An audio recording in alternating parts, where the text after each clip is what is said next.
Picture this. It's 1692 and a dark shadow looms over the small colonial town of Salem, Massachusetts.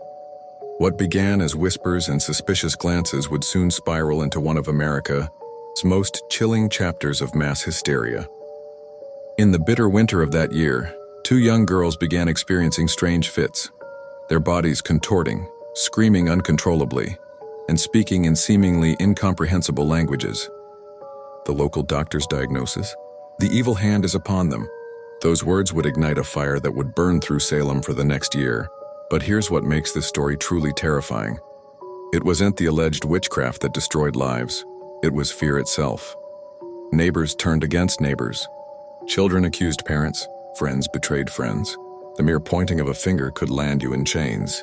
Think about it, these weren't the Dark Ages. These were educated people, living in what was considered a civilized society. Yet, over just a few months, 19 people were hanged. One was pressed to death with heavy stones, and more than 200 were accused of practicing witchcraft. The evidence used in these trials would be laughable if it weren't so tragic. Spectral evidence, dreams and visions, was accepted in court. A mole or birthmark could be seen as a devil's mark. Even the most respected members of society weren't safe. When elderly Rebecca Nurse, known for her piety and kindness, was accused, many thought surely this would end the madness. Instead, she too went to the gallows.